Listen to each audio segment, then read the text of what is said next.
قبلہ ابراہیمی علیہ السلام رسول اللہ صلی اللہ علیہ وسلم کی چاہت تھی۔ ابن عباس رضی اللہ عنہما کا بیان ہے کہ قرآن میں پہلا نسخ حکم قبلے کا ہے۔ رسول اللہ صلی اللہ علیہ وسلم نے مدینے کی طرف ہجرت کی، یہاں کے اکثر باشندے یہود تھے۔ اللہ تعالیٰ نے آپ کو بیت المقدس کی طرف نمازیں پڑھنے کا حکم دیا۔ یہود اس سے بہت خوش ہوئے۔ آپ کئی ماہ تک اسی طرف نماز پڑھتے رہے، لیکن خود آپ کی چاہت قبلہ ابراہیمی یعنی خانہ کعبہ کی تھی۔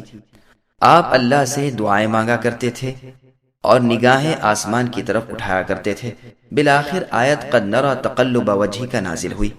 اس پر یہود کہنے لگے کہ اس قبلے سے یہ کیوں ہٹ گئے، جس کے جواب میں کہا گیا کہ مشرق اور مغرب کے مالک اللہ تعالیٰ ہی ہیں، اور فرمایا جدھر تمہارا منہ ہو ادھر ہی اللہ کا منہ ہے، اور فرمایا کہ پہلا قبلہ بطور امتحان کے تھا۔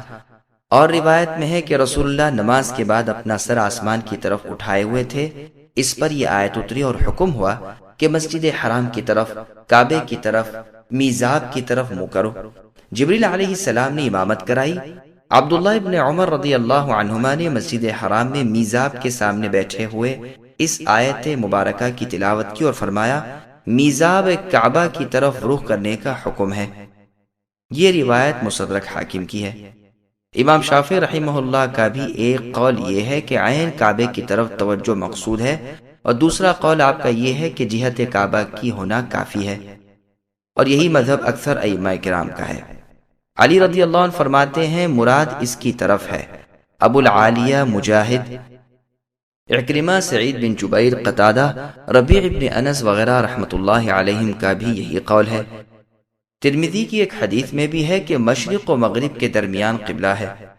ابو نعیم میں بروایت برا بن عازب رضی اللہ عنہ مروی ہے کہ رسول اللہ نے 16-17 مہینے تک تو بیت المقدس کی طرف نماز پڑھی، لیکن آپ کو پسند یہ امر تھا کہ بیت اللہ کی طرف پڑھیں، چنانچہ اللہ کے حکم سے آپ نے بیت اللہ کی طرف متوجہ ہو کر عصر کی نماز ادا کی۔ خلاصہ کلام یہ ہے کہ رسول اللہ مکے میں 2 رکنوں کے درمیان صخرہ بیت المقدس کو سامنے رکھ کر نماز پڑھتے تھے۔ جب رسول اللہ نے مدینے کی طرف ہجرت کی تو ان دونوں کو جمع کرنا ناممکن ہو گیا، اس لیے اللہ تعالیٰ نے آپ کو بیت المقدس کی طرف نماز میں منہ کرنے کا حکم دیا۔ اس بارے میں اختلاف ہے کہ آپ کو اس بات کا حکم قرآن کے ذریعے سے دیا گیا یا کسی دوسرے ذریعے سے۔ بعض کہتے ہیں کہ یہ آپ کا اجتہادی امر تھا اور مدینہ آنے کے کئی ماہ بعد تک آپ اسی پر عامل رہے، اگرچہ آپ اللہ تعالیٰ سے تبدیلی قبلہ کے خواستگار تھے۔ بالآخر دعا قبول کی گئی، بیت اللہ کی طرف پہلی نماز عصر پڑھی۔ بعض روایات میں ہے کہ وہ نماز ظہر تھی۔ بعض مفسرین وغیرہ کا بیان ہے کہ نبی صلی اللہ علیہ وسلم پر جب قبلہ بدلنے کی آیت نازل ہوئی تو اس وقت رسول اللہ مسجد بنی سلمہ میں ظہر کی نماز پڑھ رہے تھے اور 2 رکعت ادا کر چکے تھے، پھر باقی کی 2 رکعتیں آپ نے بیت اللہ کی طرف پڑھی۔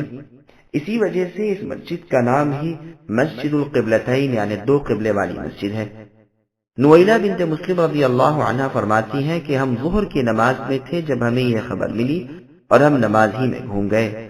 مرد عورتوں کی جگہ آ گئے اور عورتیں مردوں کی جگہ جا پہنچی۔ ہاں اہل قباء کو دوسرے دن صبح کی نماز کے وقت یہ خبر پہنچی۔ بخاری اور مسلم میں عبداللہ بن عمر رضی اللہ عنہما سے مروی ہے کہ لوگ مسجد قباء میں صبح کی نماز ادا کر رہے تھے کہ اچانک کسی آنے والے نے کہا کہ رسول اللہ صلی اللہ علیہ وسلم پر رات کو حکم قرآنی نازل ہوا اور کعبے کی طرف متوجہ ہونے کا حکم ہو گیا، چنانچہ ہم لوگ بھی شام کی طرف سے منہ ہٹا کر کعبے کی طرف متوجہ ہو گئے۔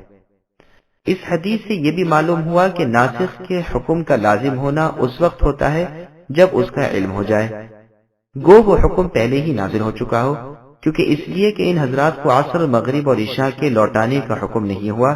واللہ اعلم۔ اب باطل پرست کمزور عقیدے والے باتیں بنانے لگے کہ اس کی کیا وجہ ہے، یعنی یہودی یہ کہنے لگے کبھی اسے قبلہ کہتا ہے کبھی اسے۔ انہیں جواب ملا کہ حکم اور تصرف اور امر اللہ تعالیٰ ہی کا ہے، جدھر منہ کرو اسی طرف اللہ کا منہ ہے۔ بھلائی سب کچھ اسی میں نہیں آ گئی، بلکہ اصلیت تو ایمان کی مضبوطی ہے جو ہر حکم کے ماننے پر مجبور کرتی ہے، اور اس میں گویا مومنوں کو ادب سکھایا گیا ہے کہ ان کا کام صرف حکم کی بجاوری ہے، جدھر انہیں متوجہ ہونے کا حکم دیا جائے یہ متوجہ ہو جاتے ہیں۔ اطاعت کے معنی اللہ کی حکم برداری کے ہیں۔ اگر وہ ایک دن میں 100 مرتبہ ہر طرف گھمائے تو ہم بخوشی گھوم جائیں گے۔ ہم اللہ کے غلام ہیں، ہم اللہ کے ماتحت ہیں، اللہ کے فرما بردار اور اللہ کے خادم ہیں، جدھر وہ حکم دیں گے منہ پھیر لیں گے۔ امت محمدیہ پر یہ بھی اللہ تعالیٰ کا اکرام ہے کہ انہیں خلیل الرحمن ابراہیم علیہ السلام کے قبلے کی طرف منہ کرنے کا حکم ہوا، یعنی خانہ کعبہ، جو اللہ وحدہ لا شریک کے نام پر بنایا گیا ہے اور جسے تمام تر فضیلتیں حاصل ہیں۔ مسند احمد کی ایک حدیث میں ہے کہ یہودیوں کو ہم سے اس بات پر بڑا حسد ہے کہ اللہ نے ہمیں جمعے کے دن کی توفیق دی اور یہ اس سے بھٹک گئے، اور اس پر کہ ہمارا قبلہ یہ ہے اور وہ اس سے گمراہ ہو گئے، اور بڑا حسد ان کو ہماری آمین کہنے پر بھی ہے جو ہم امام کے پیچھے کہتے ہیں، یعنی سورۃ الفاتحہ کی تلاوت سے فارغ ہونے کے بعد۔ سبسکرائب کیجئے ہمارے چینل اور دبائیے بیل کا آئیکن تاکہ آپ کو ریگولر نوٹیفیکیشن اپڈیٹس مل سکے۔